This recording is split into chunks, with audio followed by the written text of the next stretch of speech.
So Alex said he had the dubious honor of being after lunch. I'm the last speaker for the day. And I often am at these things. I don't know. So we heard a lot of really amazing information today about resilience from so many different angles. And I'm going to talk to you about resilience and emergency management. And some of this information, I hope all of the information looks familiar to everyone in the room, but I want you to think about it like from a different lens. I want you to think about it now with the lens of using it to your advantage to build resilience and not seeing it as a burden, another thing you have to do, because I know you have so much to do. But I actually think if you take advantage of what emergency management can offer you as an organization, it'll be worth it. So I want to talk about how a comprehensive emergency management program that follows the integrated preparedness cycle. They used to call it the preparedness cycle, but FEMA changed it, and now they're calling it the integrated preparedness cycle.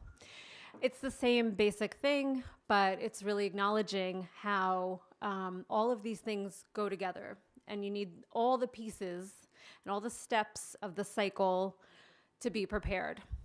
And we're going to talk about each step and how if you follow the cycle and you trust the process, you'll be more prepared. Then we're going to talk about some strategies that contribute to resiliency and sustainability of your actual program. And I think given everything we've heard about staffing, it's really as important as ever to think about ways to make something kind of self-sustaining and make it keep going, even when you maybe lose your EM coordinator.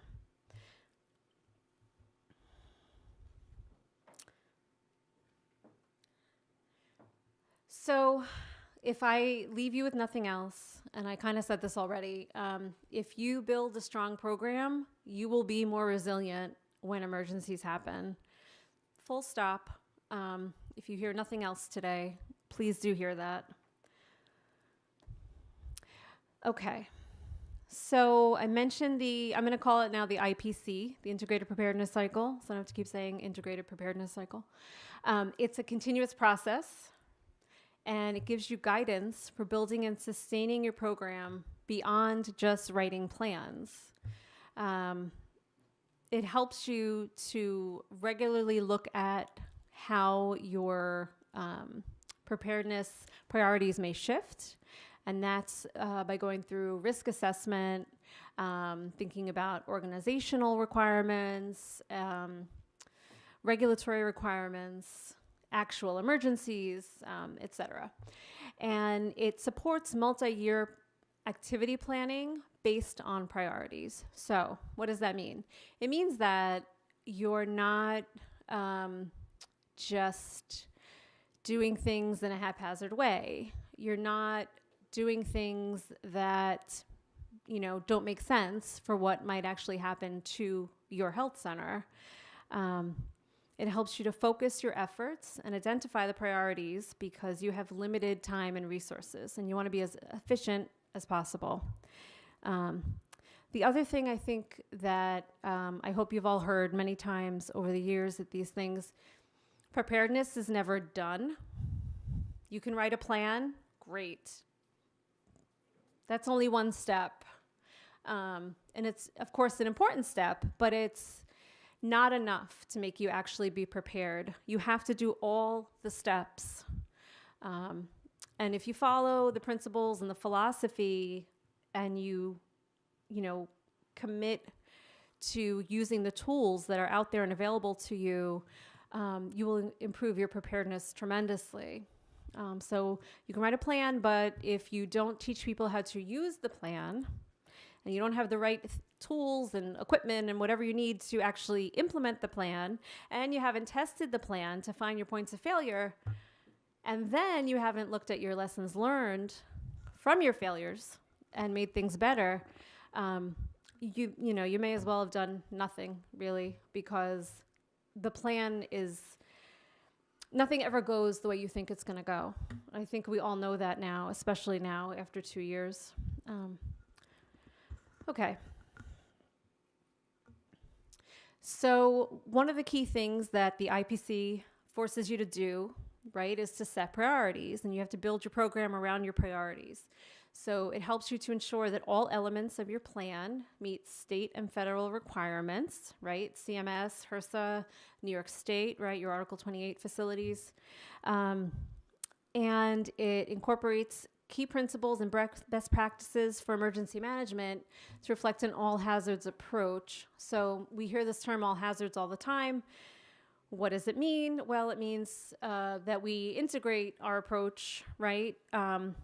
We identify and we plan for common ways that we're going to approach any problem.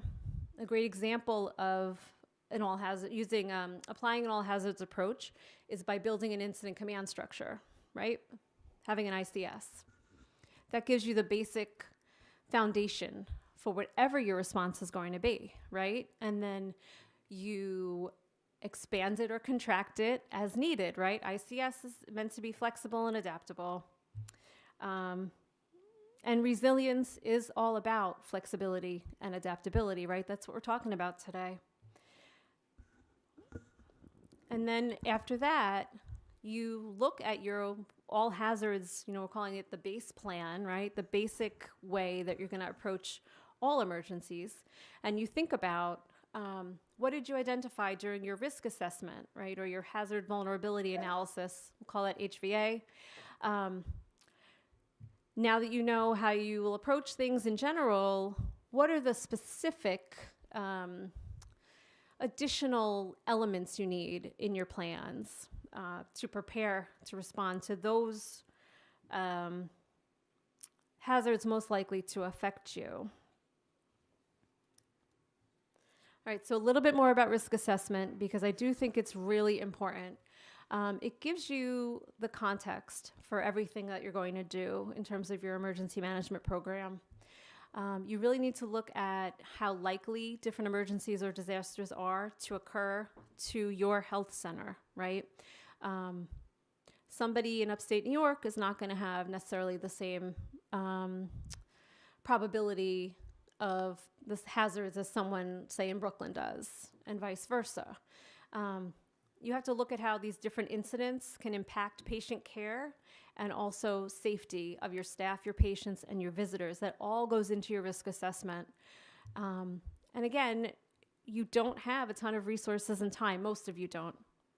And you need to focus. You don't want to prepare for something that's unlikely to happen, but not prepare for the thing that's most likely to happen. And then you're really, really unprepared.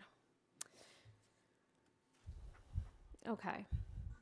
So going back to the idea of creating a plan, and if we think about, it is a process and a continuous loop, but if we were, say, looking at it in steps, right? You do your risk assessment, you set your priorities, then you start to write your plans. And I would like you to think about the process being as important as what comes out on paper. And just to say, you do need to document things. It's really, really important that things are written down, because you all know this. Any one of us could get hit by a bus. And if we're the only one that knows the plan is very useless, right? So you really need to create things that are available for anyone on the team. So the value in planning beforehand is that you get to be thoughtful about it. You're not running around like a chicken without a head. You're able to be proactive and not necessarily just reactive, right? And obviously, even those of us that planned in advance, COVID came on and it didn't look exactly like what we expected, right? It never has. And that goes back to the fact that you need to do your advanced planning, but keep things as flexible as possible, and understand the basics so then you know what you'll need to change. So it's really important to look at what you have already. What did you learn? What assets you have? Where are your gaps? Where do you need to make changes? You want to look at the capabilities and the capacity of your staff against those needed to fulfill each of your priorities. You want to coordinate response actions with partners included in the plan. This is really, really important. Don't write people into the plan and not tell them that you expect them to do something, right? That goes for your staff and for your external partners. And I'd like to say it goes for your external partners, not writing FQHCs into plans without telling all of you. That's kind of a pet peeve that we talk about.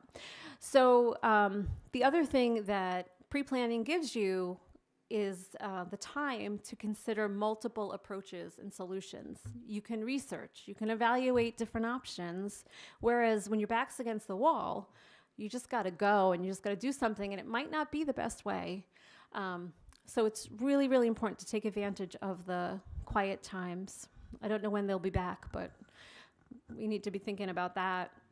And I just want to bring in a little bit what Alex had said.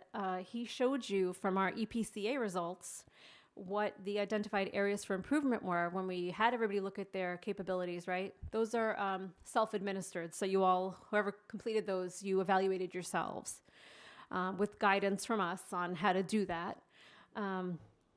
But it's, again, it showed up in real life, right? When COVID hit, those were the challenges. So going and thinking about and assessing where you are is a good thing, because those things will likely come back, to kind of bite you later, right? And we saw that happen. Also, I'll say what we heard today was that you all did what you had to do. You made it happen. People went from no telehealth to almost all telehealth. I mean, that's amazing. It was years people were talking about telehealth, thinking about telehealth. How are we going to do this? And then all of a sudden you did it. And that's wonderful. And I have no doubt that most of us operate that way. But wouldn't it have been nice if it was already worked out, right? In the middle of all the stress? So that's why pre-planning is very, very important when you have the time and energy to do it. And what do you get from advanced planning? There are definitely results from doing so. You come out, hopefully, through research, experience, testing, with adequately validated assumptions so that, you have something that you think is going to work. Effective plans that tell those with responsibilities what to do and why to do it, right? But leaving that little bit of flexibility in there, because we know things are not going to go the way we think. It's really important that your staff know what's expected of them. Nobody wants to be thrown into something, especially when they're completely stressed out, right? And as we heard this morning, when your lid's already flipped, you don't want to be told that you have a whole different job now, and here you go and do it, right? Nobody likes that.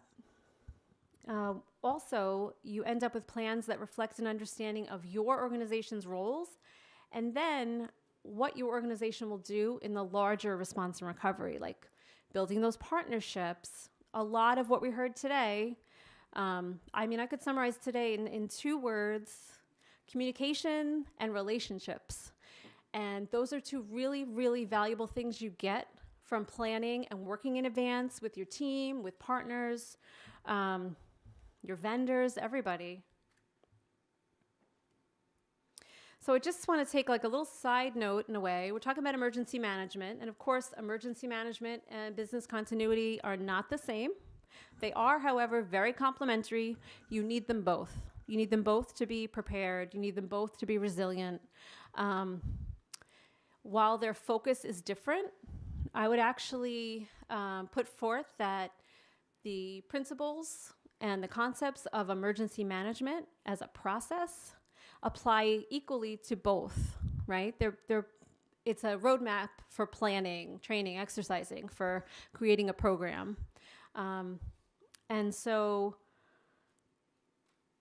also during a response, your business continuity kind of wing in ICS, right? That should be part of your ICS. So emergency management not only provides some principles and tools for planning, but also a way to integrate business continuity into your response.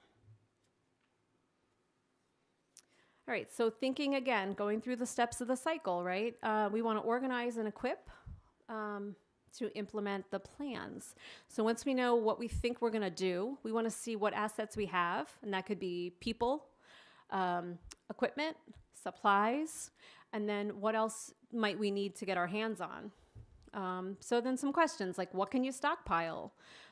How often do you need to rotate stockpile if you have a stockpile? What about the stockpile do you need to rotate? Can you obtain resources or share across the network if you're part of a larger organization? Is your vendor able to increase production and supply what you need in time, right? We've all just gone through this, but these are things we want to work through before something happens in the ideal world. Can you work it out in your contract with your vendors? Any way to get preferential ordering of deliveries? Likely not, always when it's affecting everybody, but perhaps in a smaller situation, a smaller scale emergency, that might work out for a health center. Can you enter into an agreement with other facilities or community partners to get supplies? Again, build relationships. See how you can help others and they can help you. Build partnerships. Do your staff know how to use what it is you're expecting them to use? If not, you got to train them, right? And are you going to need to plan for alternate items? We saw that happen with PPE, right? We trained the staff on one item, but then we couldn't get it. So it's a whole other level of complexity in being able to do your work. And then are there alternatives? All right, so then we're thinking about actually applying your plans, you're organizing your equipment through training and exercises, right? We want to build staff capabilities. CMS expects that everyone in the health center has an emergency role, even if that role is not always activated, right? Remember with ICS, we can activate what we need, not activate what we don't need. For a larger scale incident, your staff may need to shift their roles and responsibilities and or who they report to. It's really important to let them know in advance, right? You want to identify staff in advance to do the different roles. You want primary and backup, right? That gives you resiliency in your staffing. And I know what you're saying right now is we don't have enough staff for primary. But in any way that you could kind of cross-train staff to do different jobs, I think it's really valuable to build the capacity within the health center in that way, however it's possible. You have to tell people what their job is going to be. You have to train them and prepare them. Again, you can't throw people into something at the last minute. It says it. You can't expect people to do an emergency-related job well if they don't know what they're supposed to be doing. So you want to teach them terminology, working in the EM structure, learning the purpose and use of different tools and templates, like if the person's responsible for sending out a mass communication, well, where do I get the list? How do I use the equipment? Using the different PPE or using different reports. If someone's going to be in charge of, writing up a report during the planning meetings, well, where's the report? What does it look like? How do I have to do this? And then, of course, you want to exercise to test your plans because you do not want to find out during an emergency that absolutely nothing you plan to do is going to work. Practicing under stimulated conditions and stressing your organization's response helps to identify the areas for improvement. I can't stress this enough. You need to be honest when you evaluate your exercises.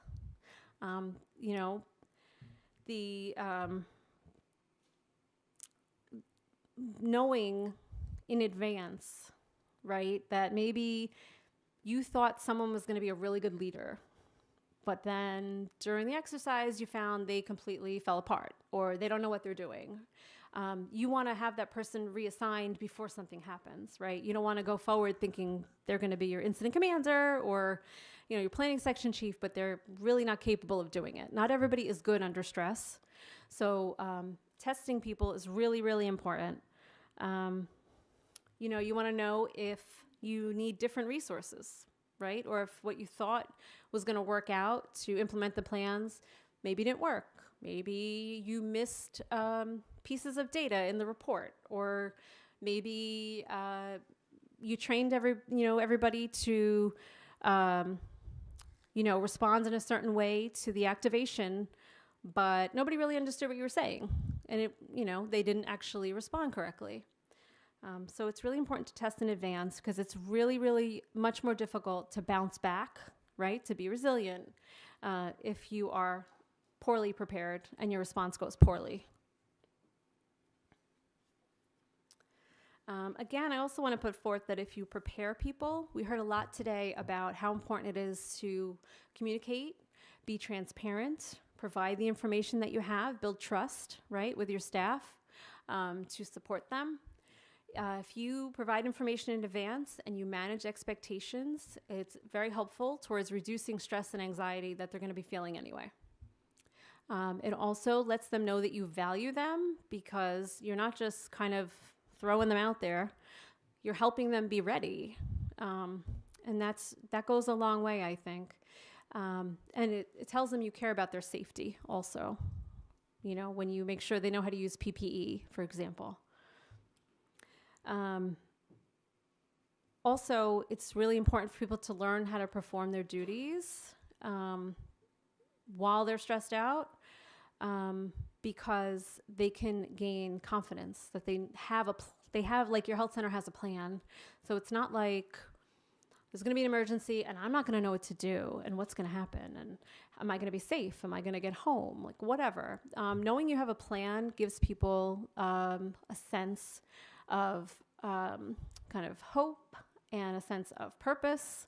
And it also helps to build relationships. If you remember in our first presentation today, we heard that it's really important to make time to connect. And it's really, really, having participated in a lot of exercises myself, when you kind of go through that stress with your team and you make it to the other side and you complete it, you feel great. And you come to value what they offer, like that they have a role, that they're going to be there to support you, that, again, maybe someone you didn't know was such a great leader really stepped up, and you understand each other better and that you got each other's back. So I think that the relationship aspect of having staff do preparedness activities together is really important. Okay, so if you make a plan, you train, you exercise, you evaluate your plans, but you don't take what you learned and apply it to make things better, you may as well have stepped, kind of not have done the evaluation at all, right? Really, really important. Remember, this is a continuous feedback loop. If you go through the cycle, it's very important to be honest about what goes wrong. You're not helping anybody if you have an exercise that goes really poorly and you don't document that and write it up and help people understand what went wrong and go through and analyze it and think about how you're going to fix the problems, right? The value of an exercise is really in failure. Like whatever you fail at, that is the most important thing that you get from the exercise. In addition to, again, the flip side of what I was saying about building relationships and some confidence and knowing there's a plan, and really important, but you want to fail at your exercise. Like you want to have it be a little bit stretched so that something challenges you, right? Otherwise, there's really not too much value then in being able to, conduct effective improvement planning. The other thing is that even though COVID response was not an official exercise, right? That counts for your exercise requirement for CMS. So I hope if you haven't already, that you take a few minutes and you put together your lessons learned and document your experience. Also, I think it's really important to document it while it's kind of fresh. And while people are kind of still in that emergency mode and people really understand the value of emergency management and why you need to do all these things. Okay, so we talked about applying the integrated preparedness cycle and the concepts and the tools to building the CEMP, right? Your comprehensive emergency management program, and building your plans. But I want to kind of take a step back and think about how can your health center efficiently and effectively sustain your program in an environment of competing obligations, limited resources, and staff turnover, right? You want the program to be resilient with the right structure, policies, and procedures in place. So even if your organization is going through change and you're losing staff or new leadership, whatever, you have some structure to your program that can kind of get it back up and running as soon as possible. All right, so one strategy, a really kind of big picture strategy, is to build support for your program. You'll always hear us talking about this. I believe that this also came up earlier. You need support and involvement of your organizational leadership. And without it, it's very difficult, as you know, because priorities are set, right, for the organization.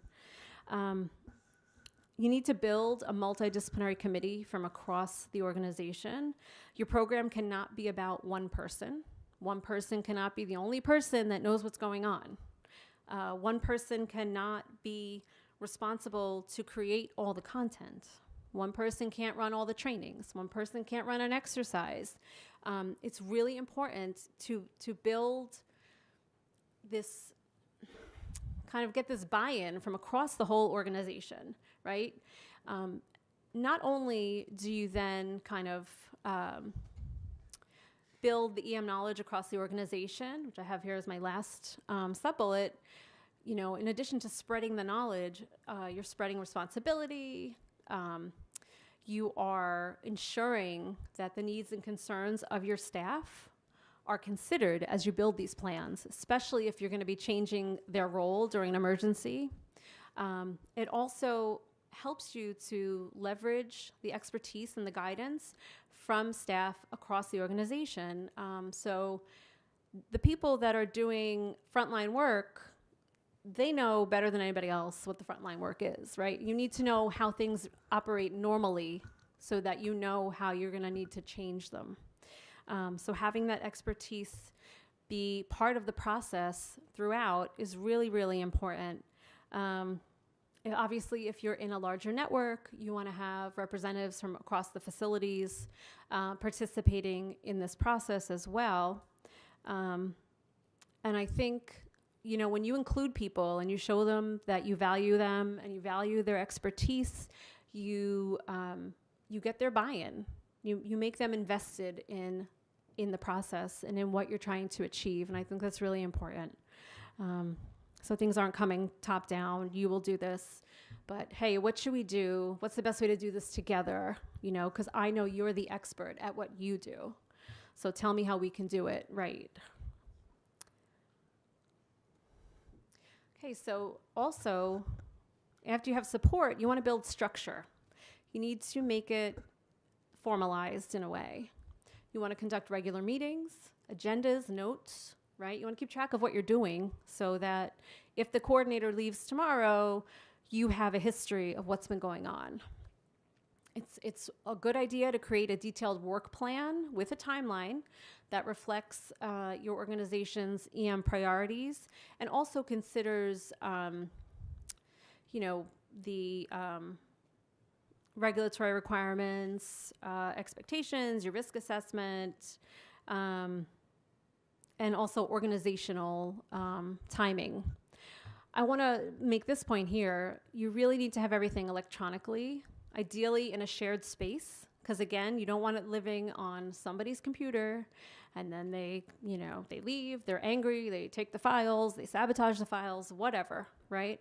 You need to be able to get them. And then when you're having people work together on this committee, you want people to be able to access files together as needed and appropriate. Also, you want to have hard copy backups. But I will say this, if you give people hard copies, you really need to track who has one, where it is, what's the version, right?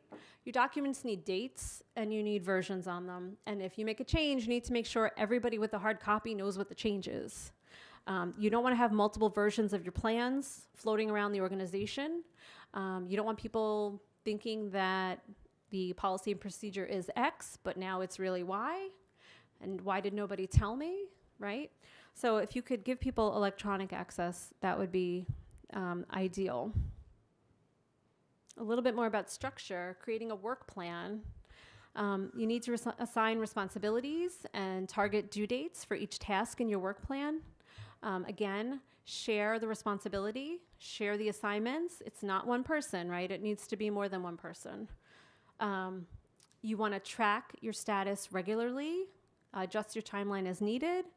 You want to track your activities, your changes, your decisions, et cetera, in as much detail as possible, because again, you want to leave a trail of what's happening, where you've been, where you're going, so anybody else can come in and move the program forward. I recommend at least 1 year of really detailed planning, and then 2 to 3 years maybe of more bigger picture strategic planning. That allows for you to kind of make changes in line with real world events, changes in regulatory requirements, changes in leadership, all those things. So again, like with our ICS, right? We want it to be flexible and adaptable. All right, so that's kind of the end of what I'm here to tell you. And I have this last slide here, I encourage you to choose to build your resilience and see emergency management as a help, and not the naughty stepchild that is just kind of always bothering you and always asking for your attention and your time, but you don't have it. And I would just like to ask all of you, as we wrap up the day, is there anything that you'll take back to your organization from anything you heard today? Like, what really resonated with you today? Maybe something you didn't know, or something was reinforced for you. Just anything, any feedback about what you learned today.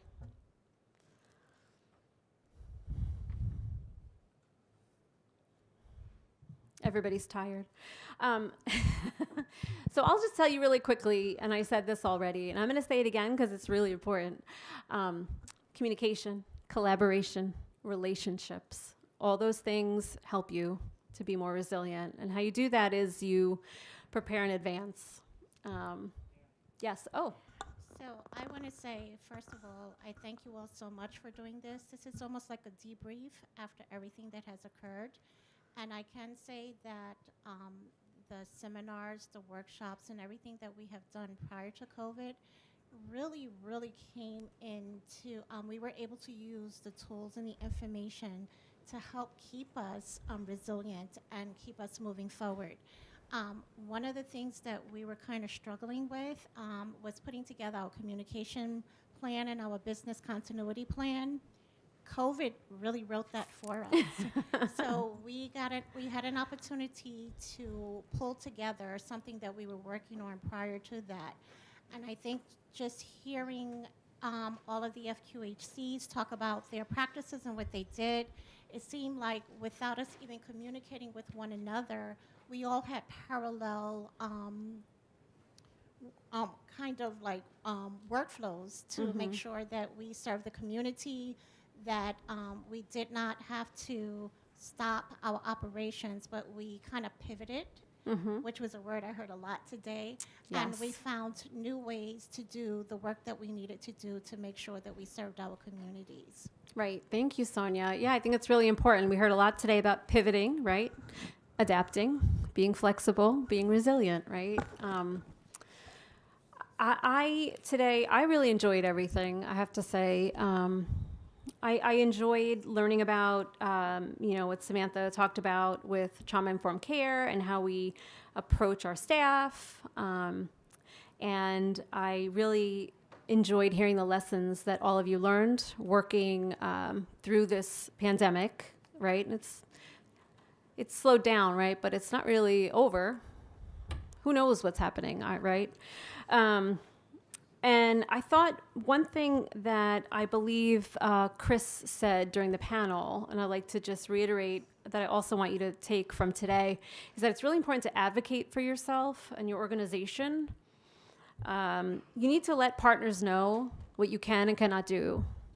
And I don't think that historically, we talked a little bit about this when Alex shared with you the report that came out through Asper Tracy back in 2018. I don't think that across the board there's this complete understanding of what FQHCs offer and what you provide to communities that you serve. And I think that it's incredibly valuable. And I think it's really important to get in, people's faces and say, hey, we're here. We have these tremendous capabilities. And if you could give us a little support, we're going to be there for you too, right? And we're going to be there to support the response, like at the community level. So again, I please do take that away. Advocate for FQHCs.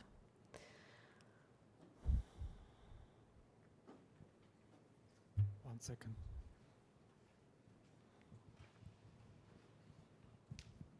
So I have a couple of questions. First is, can we use this seminar for a tabletop exercise?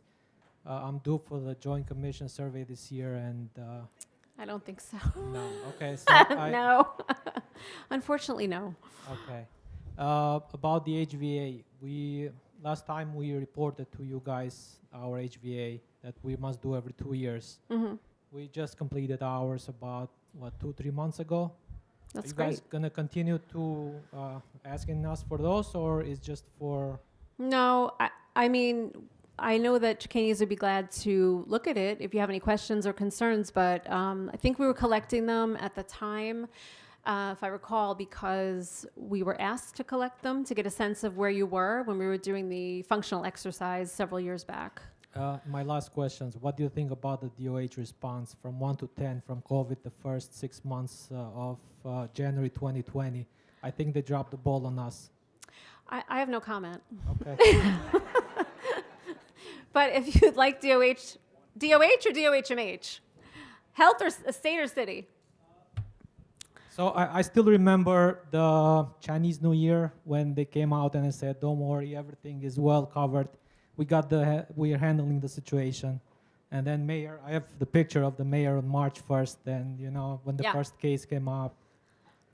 And when our DON used to tell us about these masks, that please wash them, Yeah, use them for 5 days. yeah. That's what I mean. And we should never forget these, okay? I was having a hard time trying to find soap, sanitizers, we were mixing ourselves. Right. Bottles and Yeah. But I mean, that just goes back we should to, never forget these though. Yeah, I mean, these were real challenges, and I think this speaks to what I said earlier, which is that A, you need to prepare as best you can, and B, nothing will go as you think it's going to go. So I can't comment on the health department. I'll leave that to them if they'd like to. But I hear what you're saying. I hear your frustration. Yes, I know. I have to stop. I'm getting a stop sign. So thank you guys so much for being here, and thank you for listening to me.